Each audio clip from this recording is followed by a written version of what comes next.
হর হর মহাদেব, জয় মা ভগবতী। কেমন আছেন আপনারা? আমি জানি আপনারা খুব ভালো আছেন। আপনাদের মধ্যে থাকা সকল দেবত্ব শক্তিকে আমার প্রণাম। বেরিয়ে পড়েছি সূর্য মামা মাথার ওপরে। ভীষণ এখনই এত গরম, মানে উনি ওনার প্রেজেন্সটাকে আমাদের 2026-এ যে সান ইয়ার, উনি আজকের থেকেই বোঝানো শুরু করেছে। মানে গাড়িতে বসেও যথেষ্ট গরম লাগছে, আমি এসি চালিয়ে নিয়েছি।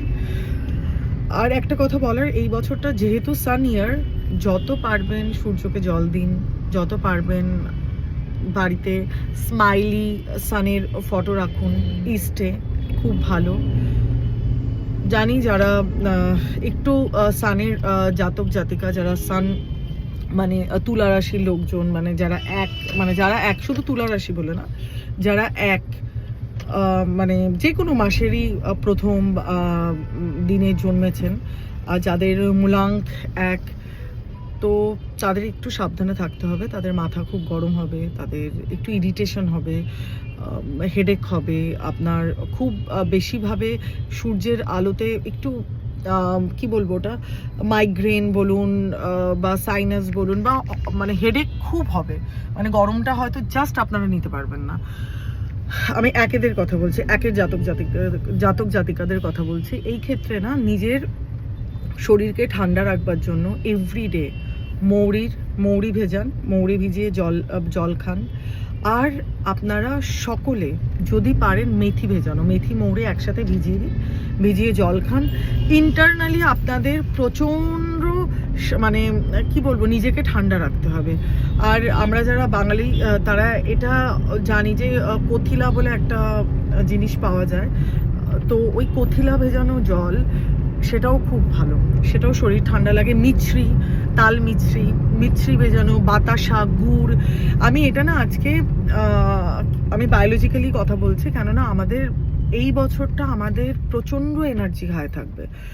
আর যেহেতু সান রিপ্রেজেন্ট যারা আমরা করি, যেমন আমি আরও যারা আমার মতো আমার ভাই বোনেরা রয়েছেন, তাদেরও মাথা অটোমেটিক্যালি গরম হবে, ইরিটেশন হবে, ভালো লাগবে না।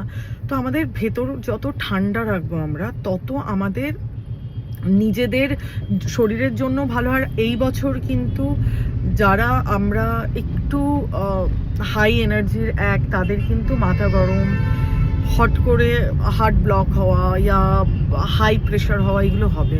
তো তার জন্য এখন থেকে মানে হাই ব্লাড প্রেশার, সুগার, এগুলো কিন্তু হতে পারে।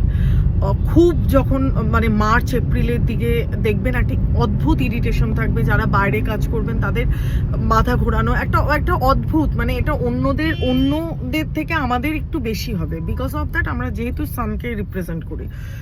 যত পারবেন ঠান্ডা জল, যত পারবেন ঠান্ডা, মানে ওই মেথি, মৌরি, কথিলা, আপনার ওটাকে কি বলে, তাল মিছরি, বাতাসা, গুড় যদি পান এনে রাখুন। গুড়ের জল সকালবেলা মানে রাত্রেবেলা ভিজিয়ে রাখুন, সকালবেলা খান, ভীষণ ভালো।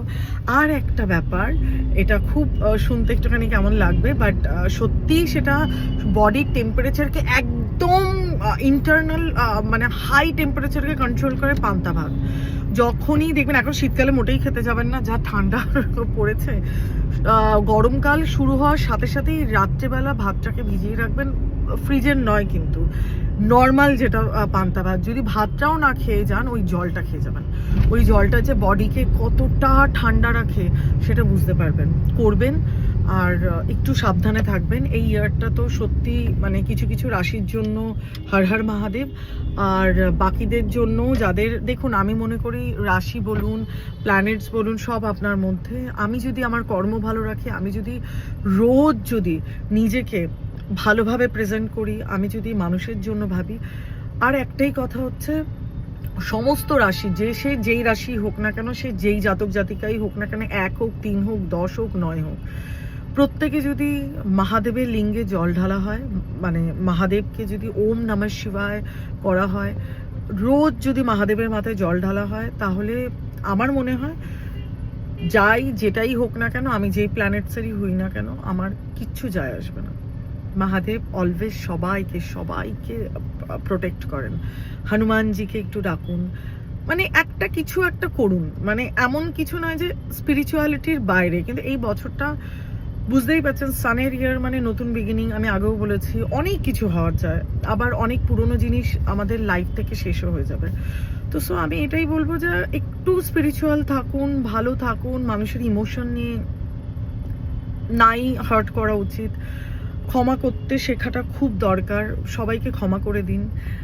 জানি অনেক সময় হয়ে ওঠে না, বাট করতে হবে। এই বছরটা খুব সাবধানে থাকুন, আর যেগুলো বললাম এগুলো মেনটেন করুন। আমি শুরু করে দিয়েছি মেনটেন করা, তো কারণ আমি আজকে নিজেই রিয়েলাইজ করছি এইটুকু বেরিয়ে যা আমি সোয়েটারটা খুলতে পারলে আমি বাঁচি, এরকম লাগছে।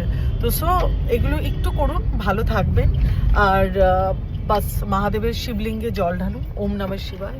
তিনি একটি বেলপাতাতেই তুষ্ট থাকেন, ওনার জন্য অত বেশি কিছু করতে হয় না। বেলপাতাও না থাকলে শুধু জল ঢালুন, এটা সকলে করুন। রোজ শিবের মাথায় জল ঢেলে তারপর বেরোন। আর হ্যাঁ, শিবের মাথায় জল ঢালার একটা নিয়ম আছে, আমি ডেফিনেটলি আপনাদের শিখিয়ে দেবো। আমি এরপর মানে আজকে যদি পারি তো আজকে, নয়তো এরপর যেদিনকে আমি আমার বাড়িতে পুজো করবো, বা আমি রোজই করি, মানে যেদিনকে আমি সময় পাবো আপনাদের দেখিয়ে দেবো কীভাবে শিবের মাথায় জল ঢালতে হবে। ওইভাবে জল ঢেলে বেরোন, একটু টাইম নিন, একটু বাবার মাথায় জল ঢেলে বাবা বুঝে নিন বলে বেরোন। বা যেই দেবতাকে খুব বেশি মানেন তার একটু ওয়ার্শিপ করে বেরোন। খুব ভালো থাকবেন, ভালো রাখবেন। দান অমৃতা শোয়ের একটাই slogan, think positive, be positive, act positive. খুব ভালো থাকবেন। হর হর মহাদেব, জয় মা ভগবতী।